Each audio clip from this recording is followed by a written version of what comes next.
Any upstanding?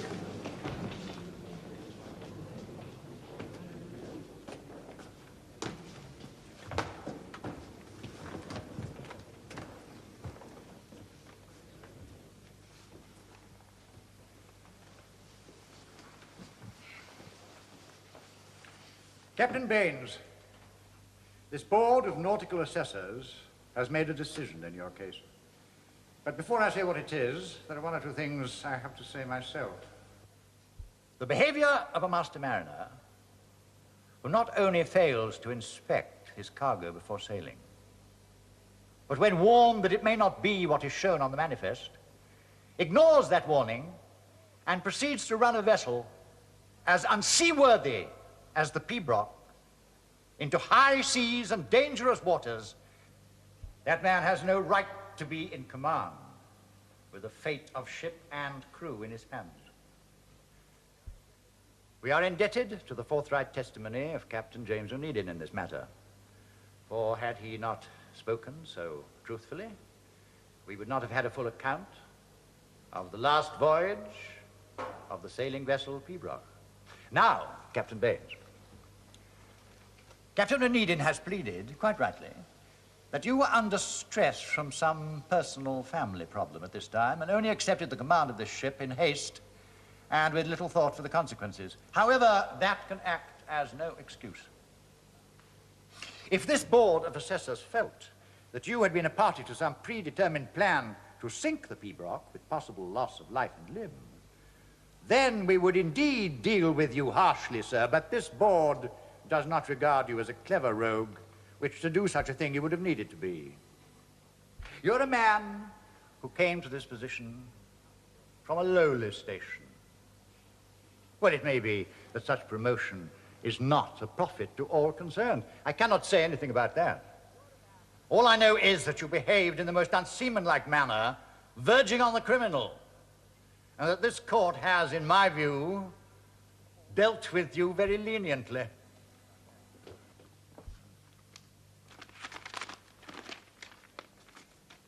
Captain William Baines,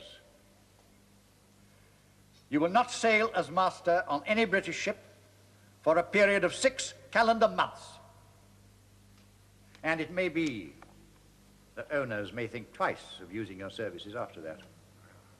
Sir, I must protest. Is it proper of you to say that, to warn owners against me? I think the assessor's decision is hard. Do you? Yes, I do, sir. But I have to abide by that, but I can't stand idle while you tell owners not to employ me when my period of 6 months is done. Captain Baines, you presume to instruct me in my duty as chief assessor in this case? Well, mister, do you?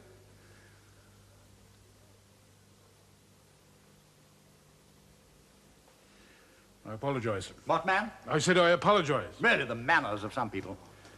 You will not sail as master for 6 months, sir. You may, of course, obtain work as ship's mate, a post I understand you know full well. The findings of this court will be made known. The proceedings are at an end. Mr. Baines, you may step down. But I would... But he said... Do not argue, man. 'Tis over. Come on, have a noggin. I'll warrant you need it. Aye, and some work. Captain Onedin. I'll see you in the tavern, eh? Well, Captain Onedin, a satisfactory verdict.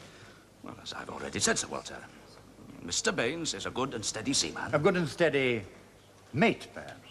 You know, some men are born to command, others to obey. It's all a question of birth and family, sir. Oh, I've no doubt that you are right, Sir Walter. You know, Onedin, I was very impressed by the way you gave your evidence. And I must say, I've been very impressed by the way you're talked about in this port. Oh, thank you very much, sir. Why should you make inquiries about me? Because I like to know the caliber of the man to whom I entrust my son. Your son? Yes, the lad is set on a career at sea. And I want him apprentice to you. Well, you've every merchant master in these islands to choose from. Yes, and I choose you. Well, I'm not one of your fancy captains, you know, with every convenience on board. I cannot but think that you'd do better to go with a larger company. No, the lad wants the sea for himself. I do not want it for him. I'd rather see him in the Navy office or some shore establishment. That is the family tradition. But, well, I was at sea myself as a lad. In short, you think that this one voyage might knock the idea out of his head, eh? Well, let us say it'll be valuable experience and might make a man of him. He's done very well at his school. Oh, Yes, rugby, yes. Oh, yes, captain of fives, poetry prize. poetry prize, eh? The all-round man, you know. Well, I must warn you, sir, that I carry no passengers. If your lad comes sailing with me as an apprentice, my fee will be 50 guineas. I shall consider it well spent. When do you sail? Monday week, noontide. Ah. For Frisco. Frisco, eh? Yes, of course, if you'd like to cancel our arrangement. No, not understand. at all, not at all. My son David shall sail with you. Right, then. Frisco, eh?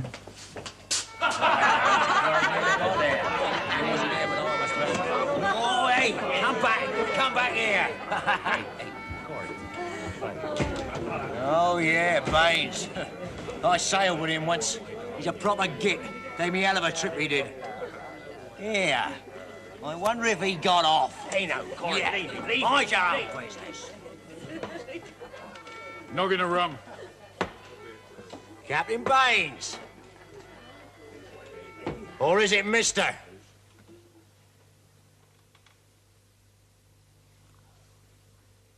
Have a noggin, if you please. Ah. So. It is Mr. Baines, then.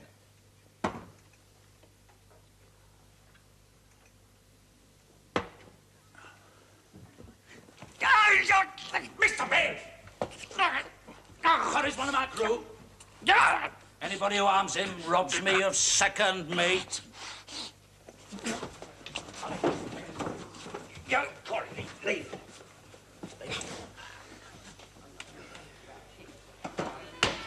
Tell me when that's done. Captain? Thank you, Baines. Will you come out smelling of roses? I come out smelling of manure. Sailors, look. Did you hear what the commissioner called me? Signifies nothing. Well, he as good as said because I was low-born, I wasn't fit to command. Look, let him have his prejudices. They don't harm anybody. Well, he harmed me. No. You harmed yourself when you took on that voyage. You've nobody to blame but yourself, you know, mate. Well, you're Job's comforter, aren't you? Well, what are you to do now, eh? Get drunk.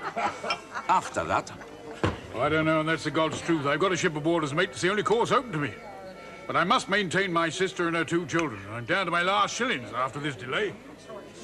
here, put that in your pocket. Oh, no. Here, man.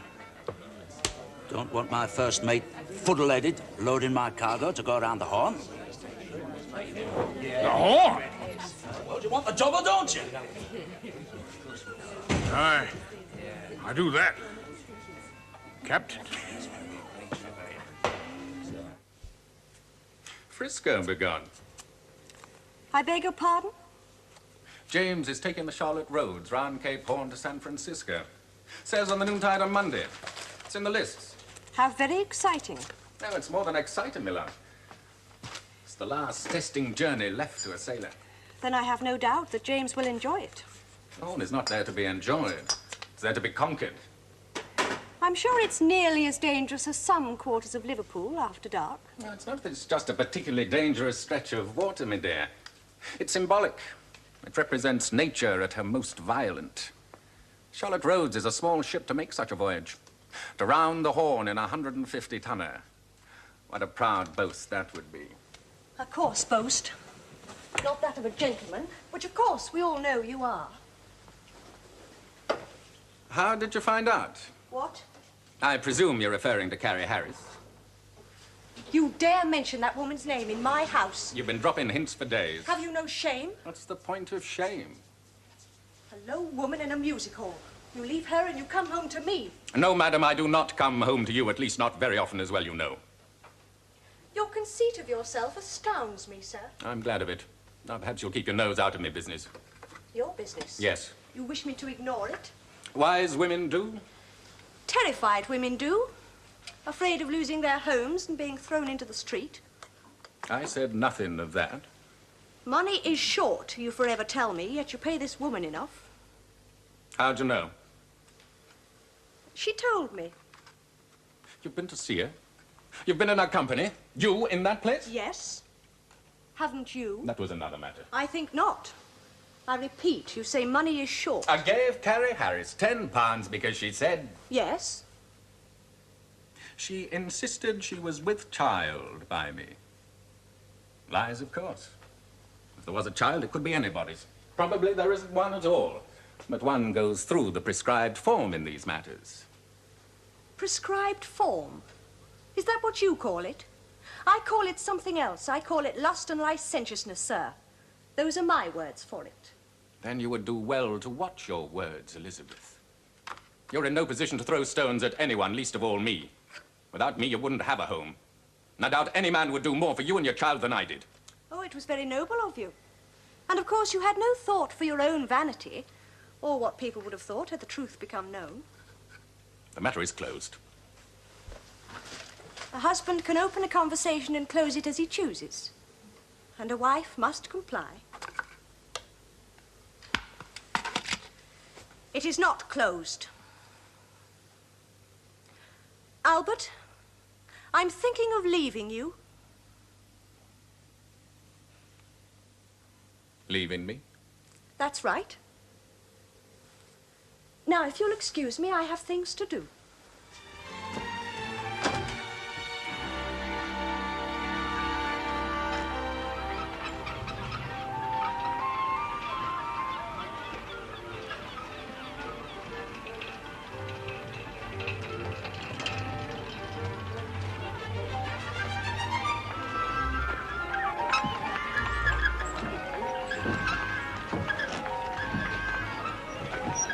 All right, you lubbers, keep everything well lashed down. We're only carrying cotton stuffs, and it's a light cargo for the Horn. We'd like a cork in a bathtub if we didn't lash tight. Oh, Mr. Curry. Yes, sir. You been around the Horn before, mister? Oh, yes, sir. Oh, no, you haven't. You haven't been round it at all till you've been round under me. I think perhaps you'd rather I'd not come down to see you sail. Well, I'd have you bid me goodbye with a smile, that's all. It's not every day you go round Cape Horn. Well, I've been around it before. Not as captain. Almost good as most. Oh, better, I'll allow that. But why go round her east to west the hard way? Why not go around the Cape of Good Hope, across the Pacific and back round the Horn like most do? Because it takes too much time. Time is money.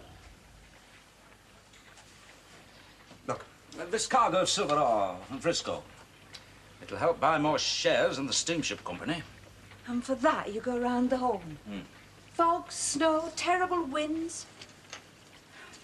James, have you any notion of the fears I bear when you're away from me? And after that last voyage on the Pibroch. Look, now's not the time, eh? Time! You've no time for anything but your profits, James, and that's the truth of it. It's not just the profits that matter. It's what they can buy.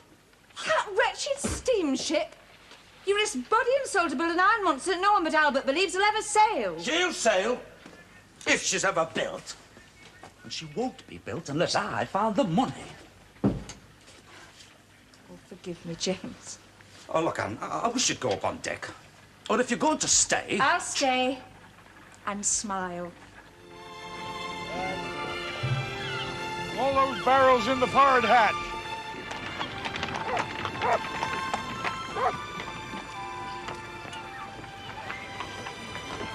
Morning, Mr. Fraser. Mr. Baines, Captain Onedin below?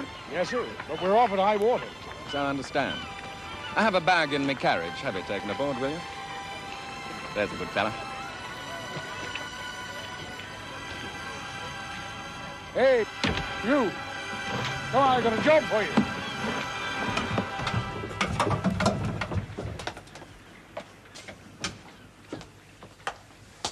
Ah, all right.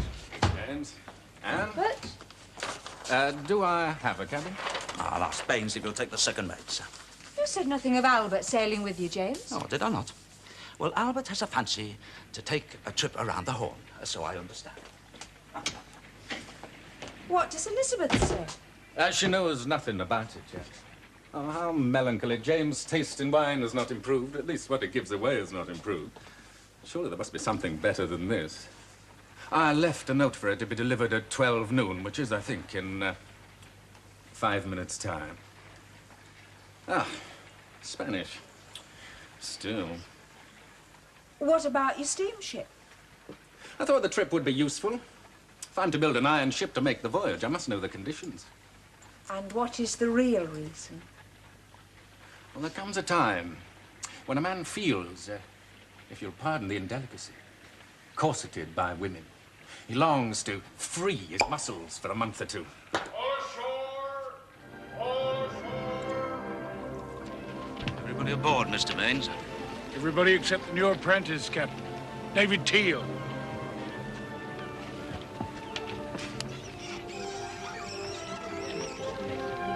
A good voyage, James. Thank you, Anne. Take care. I will.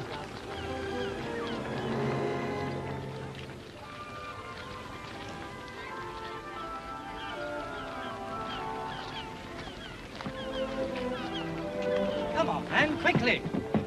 Oh, I'm so sorry, ma'am. Quite all right.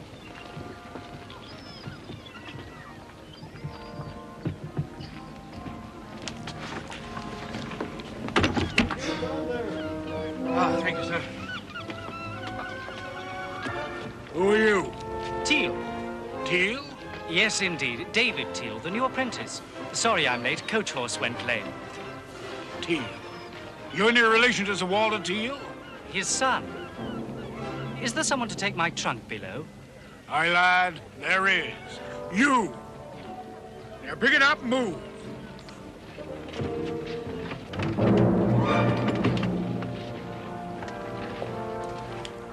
To Cape Horn.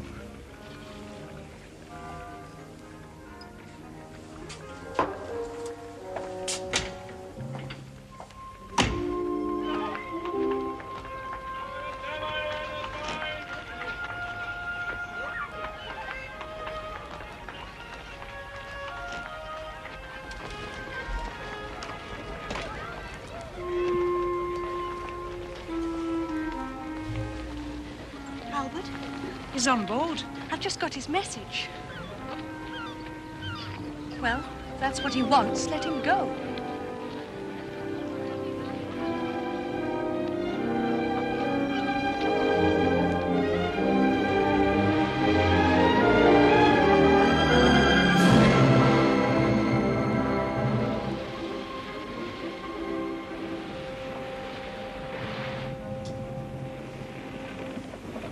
Come on, Alice, down here. There you are. Fancy passenger gets the first mate's cabin, so I get this. A proper pigsty, this is. Well, put it down, son. That's your bunk there. Thank you.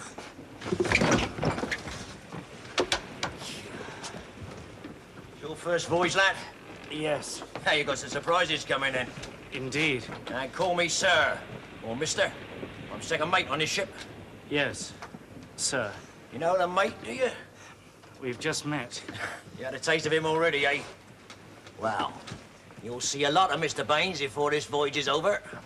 What are you doing skulking down here, Mr. Corey? Just getting my gear stowed away, sir. And I think I'm hardly done by I really do, sir. I mean, this is no place for a second mate. You sleep where you were put, mister. And you, I beg your pardon? I'm your taskmaster.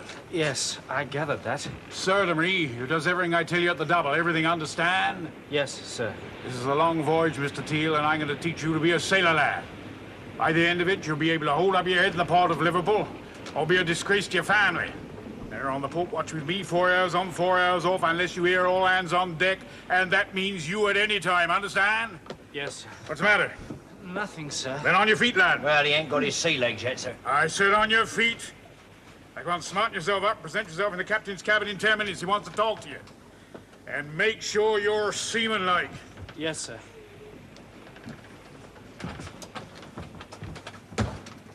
Wow. He's taken a proper fancy to you, isn't he? You sure you never seen him before? No. Oh. Oh, hey, here.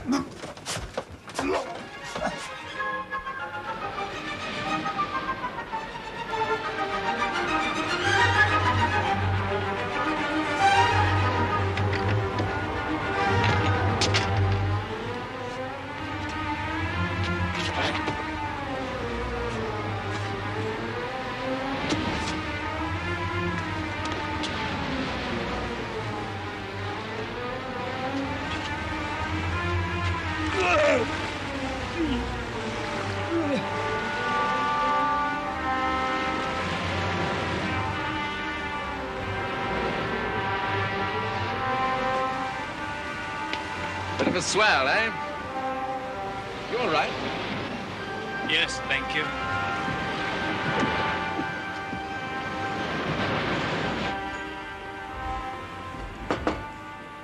Come in. Your apprentice, sir, Mr. Teal. Mr. Teal. Yes, I've got your bunk, lad. Yes, sir. Captain to the captain. Yes, Captain. You says aye, aye when at sea, lad. Aye, aye, Captain. Well, now, we all start off as apprentices. Mr. Teal seems a hard school at the time, but never did any of us any harm, eh, Mr. Baines? No, Captain. No. You wanted the life, your father tells me. Aye, aye, Are Captain. you feeling ill or something? I'm told it will pass, Captain. Right. Now then, well, just listen to Mr. Baines and obey him. Mr. Baines will teach you how to lay down a course, use of the sextant. I know the theory of that, sir. You do you? Well, you found a bit more practice than theory on this trip, lad.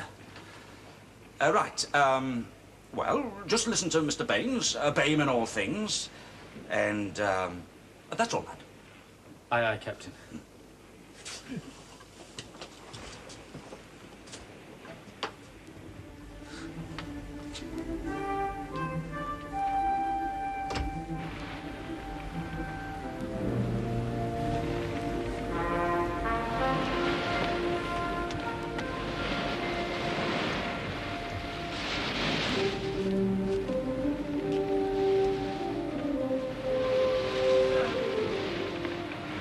When you're quite ready, lad.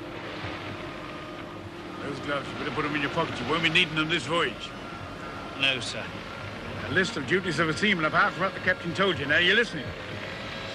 Right, there's tarring, greasing, oiling, varnishing and painting. Washing and steering, reefing, furling and bracing. There's making and setting sail, there's pulling and hauling, and there's climbing. Can you climb? Of course I can climb. Right, let's see it. Right, let go of the topsails!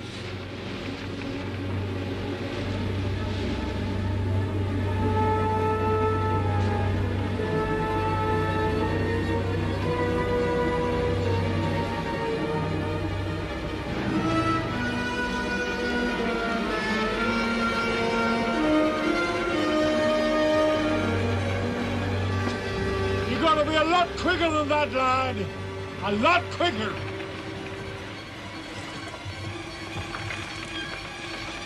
Gloves. Curry, that young man's idle. I want him chased. You heard? I want to make a seaman of him, and you're going to help me.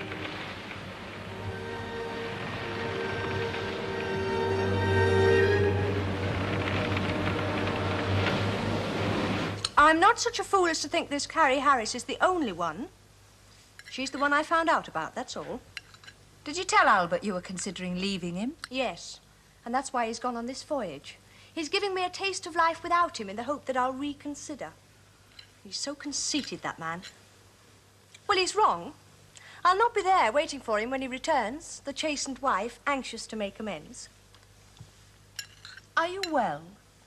Well, of course I'm well. There's no possibility that you might be... A child? Not if I can help it. You so easily reject what some of us pray for, Elizabeth. If you leave Albert, you lose house, home, everything. What am I to do, then? Keep silent in this Carrie Harris affair? Pretend I know nothing? Let him go on seeing the woman? Well, Albert's gone on this voyage hoping that you'll learn to accept the situation, that when he comes back... It's easy for you to speak, Anne. James never looks at other women. Before he sailed, I reproved him for thinking of nothing but his profits. It has its advantages, I suppose.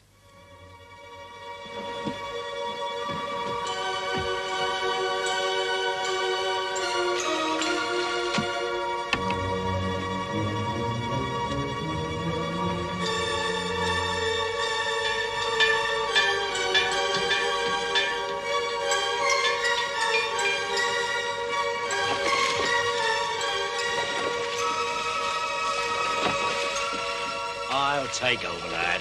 Mr. Curry?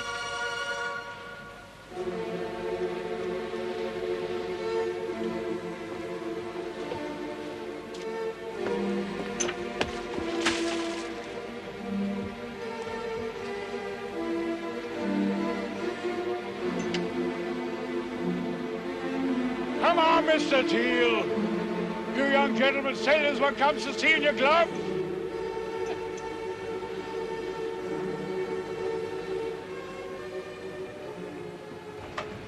Ah, Albert. Splendid weather. Get rougher before we're through. James, the new apprentice, Teal, seems to be having an unnecessarily bad time of it. That's an apprentice's lot. Yes, he's a dog's body to the officers and a little snot-nose to the crew. We've all gone through it. It's no different for Teal. Is it not? Drink, eh?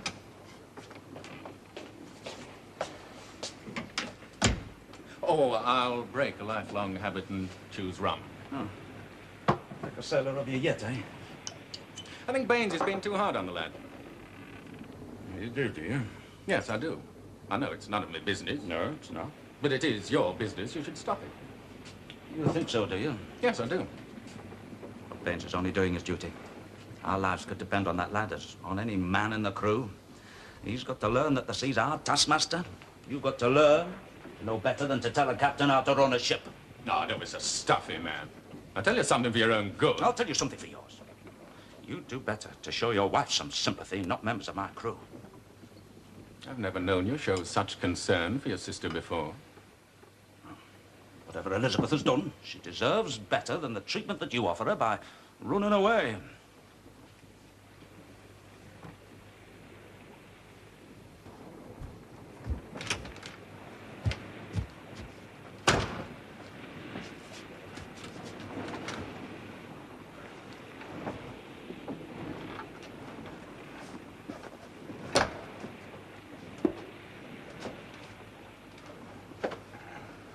Baines is riding you hard, matey, real hard. Yeah. No spiritus liquors allowed aboard. Yeah, that's precious, that is. Best Jamaican. I wish I was dead. There's no such luck, old mate.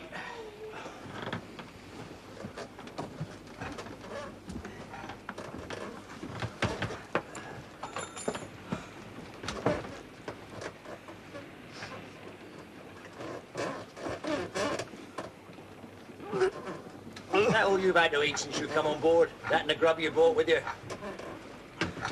Matey, I'm gonna do something about you. Just let me be. Now, you listen to me, lad. I've seen young fellas in your place before just give up. With Cape Horn coming up, you won't live round it. Perhaps that would be the best solution. You haven't had your full 4 hours sleep any watch. It's what happens to any apprentice. Oh, no, it ain't. Not what you're getting. You're special. Oh, look, please, it'll be all right. Don't bother. Be back in a minute.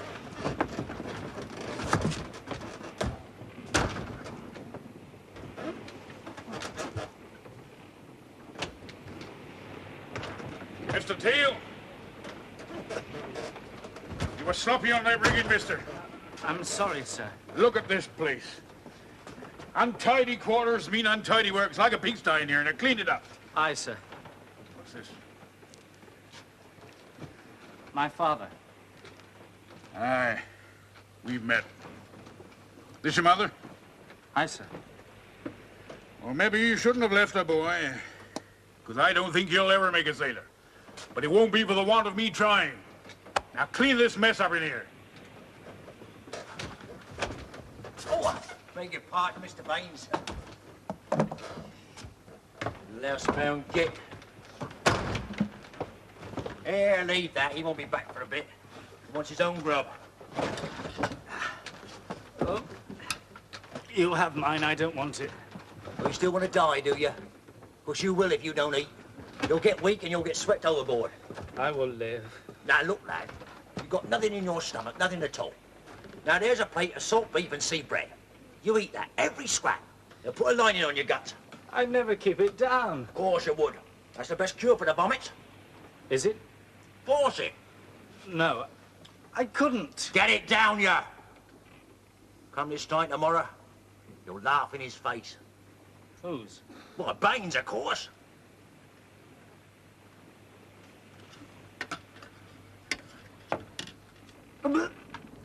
Hold your nose.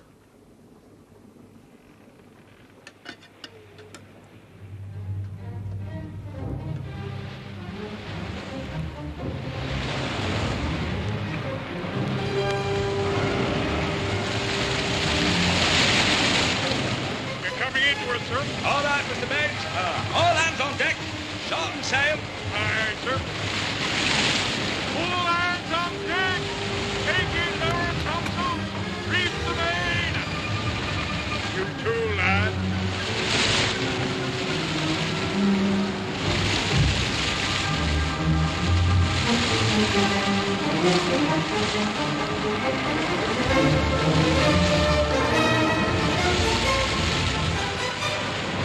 Mr. Baines, I don't want to lose the new apprentice on the first voyage out. No, sir. So, don't want him up aloft in this weather. It's all training, sir. We may come to rely on it. Just the same, Mr. Baines. Aye, sir. On deck, Teal!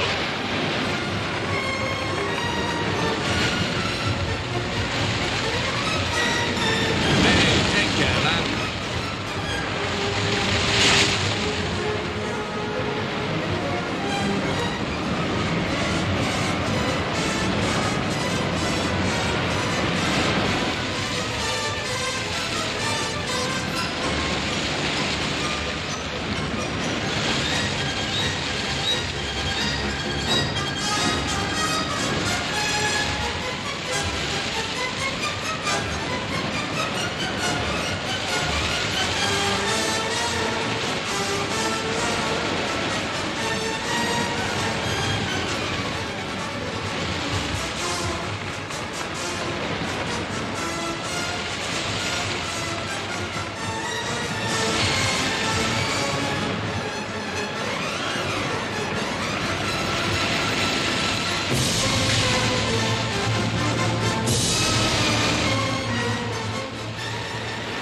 Been on that wheel too long, Mr. Baines.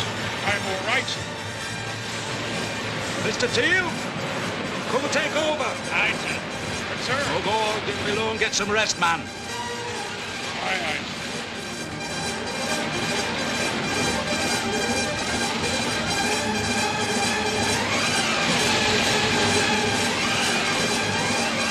One thing to remember at the horn. If you're a helmsman, Aye, sir. What, sir? never look behind you. Never! Why's that, sir? Because those waves are tall as the masthead. All you see is a wall of green water, and then the sky. You as a poor sailor, lad, jump over the side with fright. An officer. Don't smile, lad, I've seen it happen.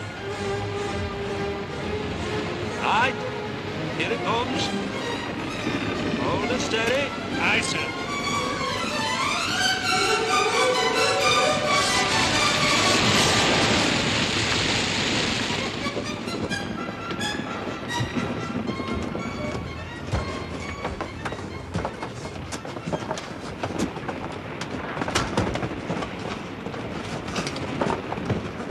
Oh, God. Corey, are you unwell? No, I'm all right, lad.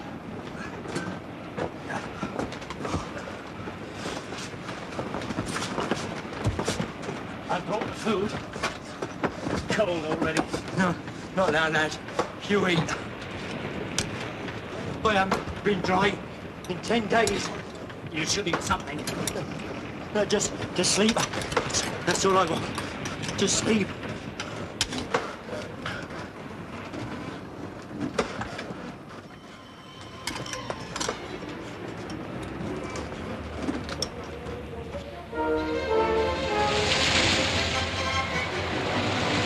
This, Albert, is where every captain trusts to his eyes.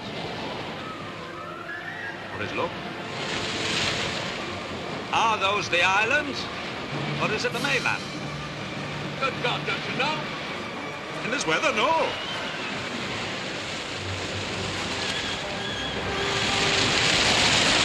Mr. Baines! All hands on deck! Give me some sail! Aye, aye, sir. All hands on deck! All hands on deck to go aloft! All hands aloft! Corey! Oh, God, I can't again. Come on. Right.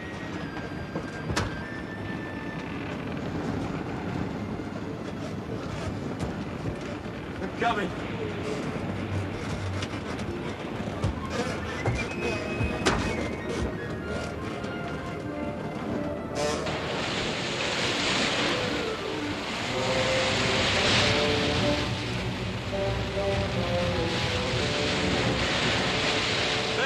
Sailor, that's the mainland. Rocks into our port, sir. Go between them and the land. All hands aloft, forward main. You remember what Mr. Baines told you about going aloft in rough weather? All hands, he said.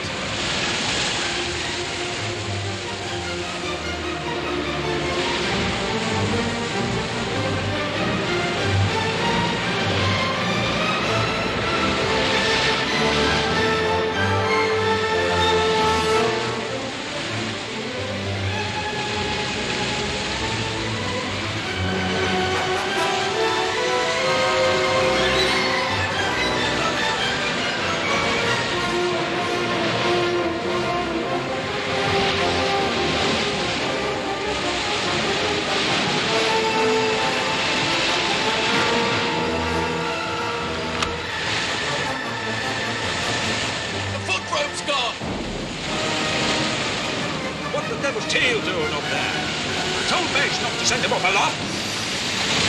Hurry!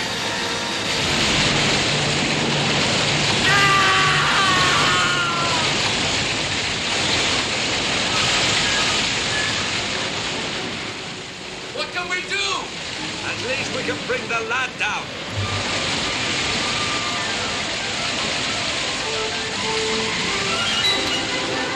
Help me! Come on, son! Take my hand!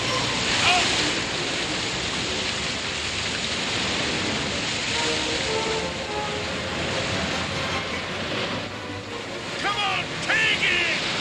No, I can't let go. Take it!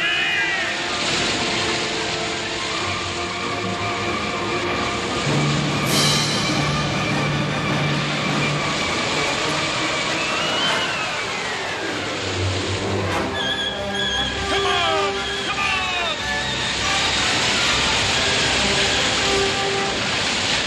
Hurry. Nothing we can do for him, lad. Thank God. It's no use, Anne. I am determined upon leaving him. And I mean what I say.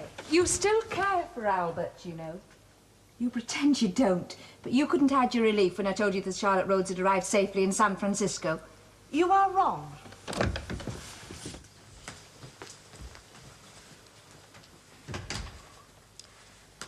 After the way he behaved, I haven't one jot of affection left for the man. The news is that she'd be leaving San Francisco on the 17th. The 17th. So the Charlotte Rhodes should be home within a week or so. Now say you're not affected. I am not affected. I am not affected.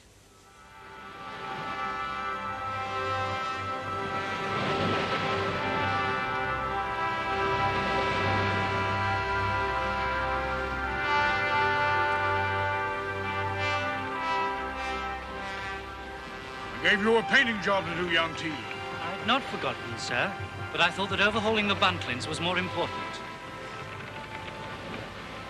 Oh, did you? Well, there's one thing I want to say to you. Sir? I think you have the makings of a sailor. Mind you, I only said the making.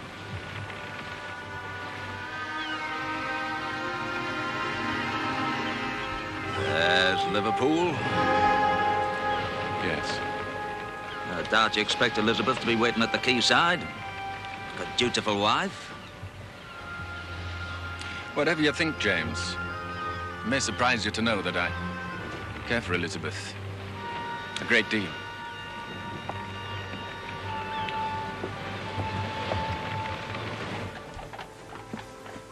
Quick, Rachel, that'll be the master. Don't keep him waiting. Oh, no, Mum. Come on, Rachel.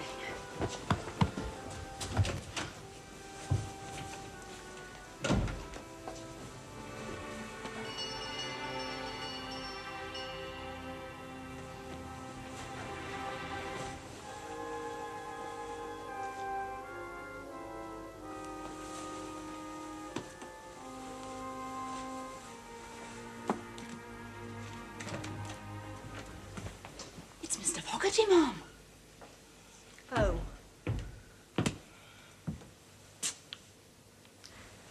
Come in, Mr. Fogarty.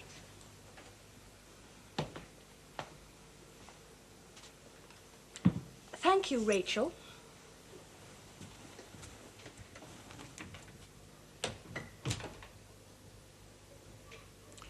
Your brother James' ship is in, and your husband will be home at any time.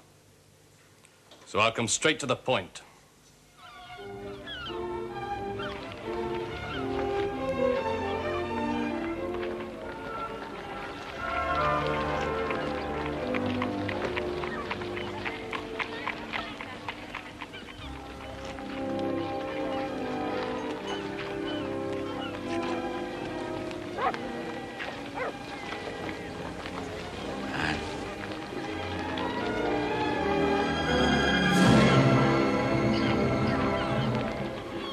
And so you presume to advise me? If you leave your husband, it'll be my doing. Your doing? I told you I'd seen your husband in Foxy's music rooms, and you went to the place and spoke to Carrie Harris. Yes, and if it weren't for you, I'd never have known. Elizabeth, I'm truly obliged to you, It was Daniel. purely a chance remark on my part. I knew nothing about your husband's affair with her. Oh, I believe you, Daniel. You're thinking of me, and of Albert, of our happiness. But of course, if I were to leave Albert, you would feel yourself responsible for our child, wouldn't you?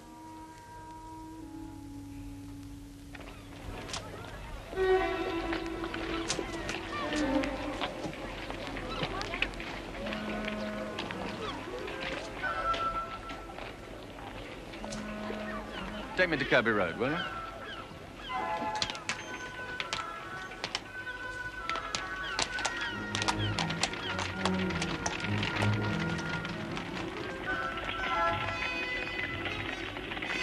Mr. Baines! Mr. Baines!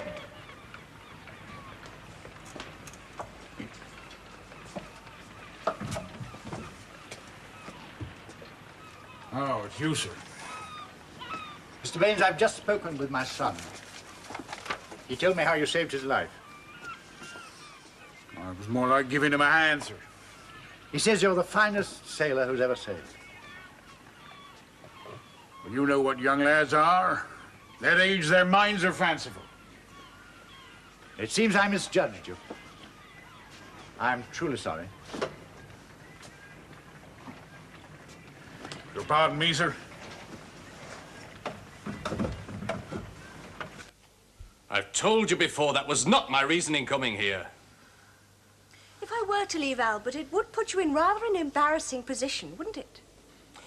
I gave up all responsibility to the child when you married Albert. Then why are you here? To preserve your good name with your lady employer? Please leave Miss Emma Callan's name out of this discussion. But you are engaged to her, are you not? Are you frightened she'll throw you over if the truth be known about your son? You rate me low, madam. Indeed I do.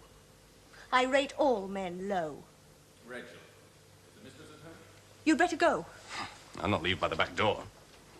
You come here with your good intentions and you only make matters worse. Daniel, please, Elizabeth, go. listen to me. I'm not going... Oh. Rachel, put me things upstairs.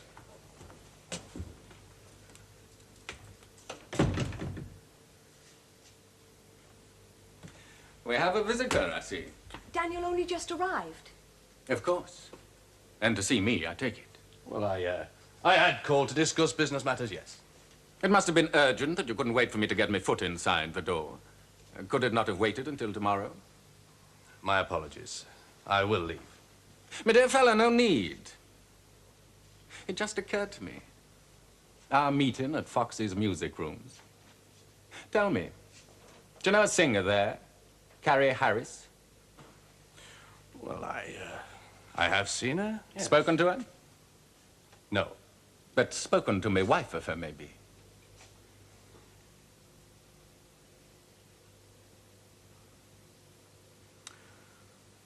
I did not call here to be cross-questioned. I know damn well why you came here. And I've no doubt it's not the first time since I've been away. Daniel!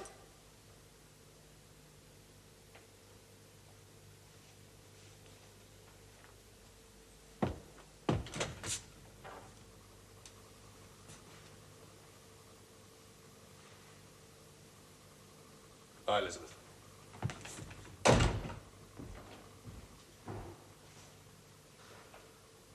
Did you dally with the fella in the absence? No, sir. Daniel is not like you. He loves you. That's plain enough. But he'll marry Emma Cullen simply for her money. You're jealous of him. I am jealous of your feelings for him. I don't feel anything for him. You must excuse me. No. Albert! Albert, let me go! Let me go!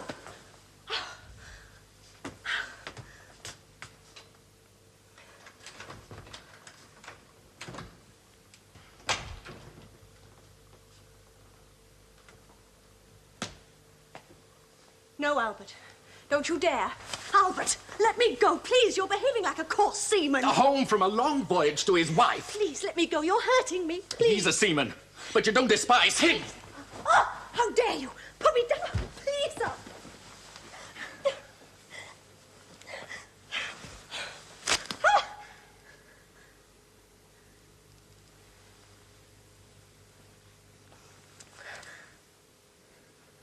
I love you, Elizabeth. My wife. I love you.